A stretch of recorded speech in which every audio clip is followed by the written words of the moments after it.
When I was small, my grandmother used to tell me stories about the man in the moon, and sometimes of a night I'd stand out and I'd look at the moon, especially if it was full, and imagine that I could see the face of that man in the moon right there in the moon.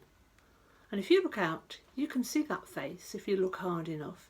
And this is the story of why the man was there in the moon in the first place. Long ago, long ago, there lived a mother and her son. And they were poor, but they were happy. They lived in a little hut on the edge of a forest, and they would go gathering berries and mushrooms and fruit and wild onions. And they did what they could, but life was hard. Now, not far away lived a man who was rich, but he was also selfish. And day in, day out, he'd watch the mother and her son struggling to make ends meet, struggling to make a do, and he never once offered to help. Now, one day, the mother and the son were out in the woods and they were looking for some wild berries to pick. And while they were looking through brambles, the son saw something fluttering on the ground. And when he looked closer, he saw that it was a little robin with a red breast, and that its wing was sticking out at a wrong angle, and he knew that that little robin had broken its wing and was no longer able to fly. "Mother, please can we take it home?" he said, "because if we leave it here in the brambles, surely a cat or a fox or something will take it and kill it." And his mother agreed that they could take the little bird home. And when he got home, he found an old box, he found some old twigs, and he fashioned a little cage for the robin, and he put food and water and a perch in it. And the robin was there for a few days, and then it started to move its wing, which had mended a little bit.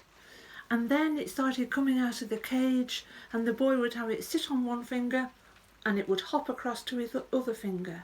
And day by day he moved them a bit further apart and a bit further apart until that robin could fly from one side of the room to the other. And then it flew round and round the room, and the boy's mother said, "Right, it's time that that robin went back into the woods. Let's take it out." And they took it out. The robin sat on the boy's hand. He opened his hand and away it flew. And that might have been the end of the tale, but the very next day there came a little on the window of the cottage, and when they went to look, there was the robin, and in the robin's beak there was a seed, a single seed, but this was no ordinary seed, because it was striped with silver and green and gold and blue. And the robin dropped the seed into the boy's hand and then flew away. And they planted the seed, and they tended the seed, and when it germinated they knew it was a very special plant that was growing because its leaves were some silver, some green, some gold, some blue. And then that plant got bigger and began to bear fruit, and the fruit that it bore looked a bit like melons.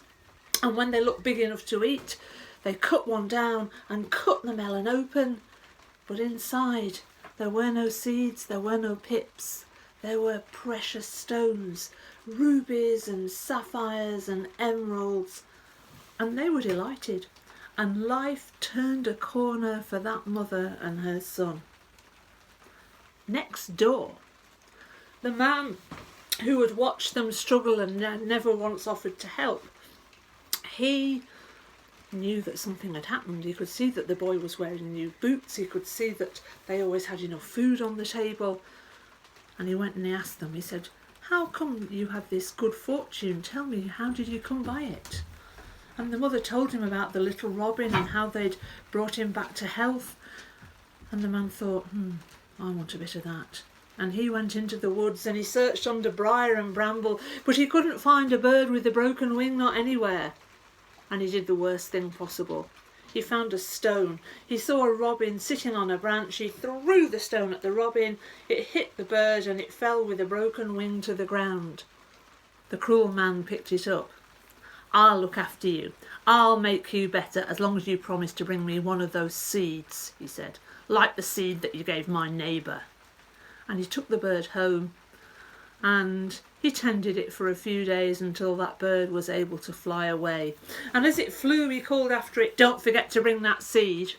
And the next day, sure enough, there was a little on the man's window. And when he went to open it, there was the robin, and it dropped in his hand a seed. And this seed was pearly and silver and white all at the same time. It truly was beautiful. And he thought, this will be a special plant indeed.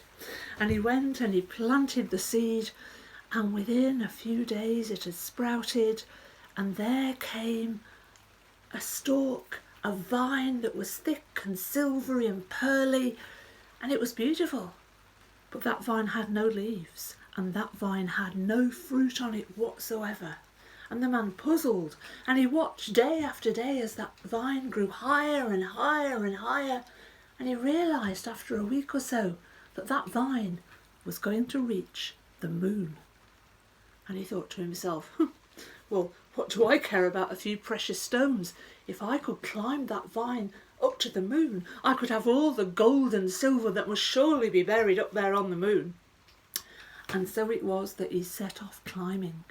And he climbed and he climbed and he climbed. And they say that he reached the moon. But as soon as he reached the moon, that silvery pearly vine just shrivelled and died away, and he was stuck there.